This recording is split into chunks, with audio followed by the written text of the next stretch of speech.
Good morning, Mr. Johnson. I'm Dr. Sarah Matthews. How are you feeling today?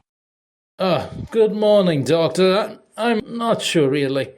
Things have been kind of blurry, I guess. I understand. Your wife mentioned some concerns when she called to make the appointment. Can you tell me a bit about what's been going on? Well, it's hard to remember exactly. I know I haven't been myself. My wife says I forget things a lot, important things. And sometimes I get confused about where I am or what I'm doing. I see. Can you give me an example of something you might forget or get confused about? Oh, sure. Like the other day I was at work. I work in construction, and I was supposed to be setting up some scaffolding. But I couldn't remember how to do it. I've been doing this for years. But it was like my mind just blanked out. That must be very frustrating for you. Have you noticed any other changes, like in your mood or physical health?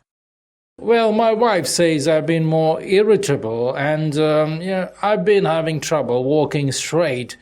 Sometimes I feel dizzy and my legs don't seem to want to hold me up. Thank you for sharing that, Mr. Johnson.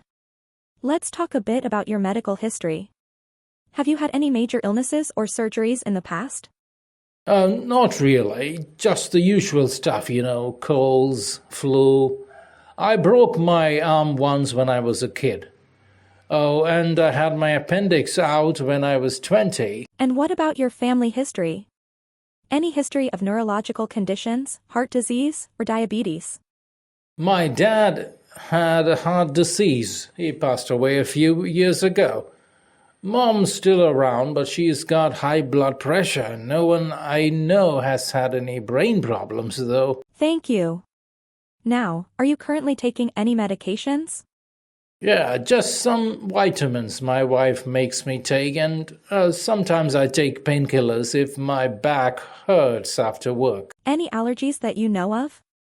Nope, none that I know of. Based on what you've told me and what your wife mentioned, I suspect you might be experiencing symptoms of Wernicke-Korsakoff syndrome. It's a neurological disorder often related to chronic alcohol consumption, leading to a deficiency in vitamin B1, or thiamine. Have you had any issues with alcohol? Well, yeah, I do like to have a few beers after work. Maybe more than a few sometimes. It helps me relax, I understand. Alcohol can deplete thiamine in the body, which is essential for brain function. Your symptoms of memory loss, confusion, and difficulty walking are consistent with this condition. I'd like to run some tests to confirm the diagnosis. This will include blood tests to check your vitamin levels and liver function, as well as an MRI to look at your brain. Okay, if you think that's what we need to do. Yes, it's important to get a clear picture. If it is Wernicke-Korsakoff syndrome, the treatment will involve high doses of thiamine either through supplements or injections, and abstaining from alcohol completely. We might also need to address any other nutritional deficiencies and provide support for your memory and cognitive function. All right, doctor, I guess I have to do whatever it takes to get better. That's the spirit, Mr. Johnson. We'll get these tests done as soon as possible. After we have the results, we can discuss the next steps in your treatment plan. In the meantime, try to cut back on alcohol and continue taking those vitamins. I'll do my best, doctor. Thank you for helping me. You're welcome. We'll see you back here after the tests. Take care, Mr. Johnson.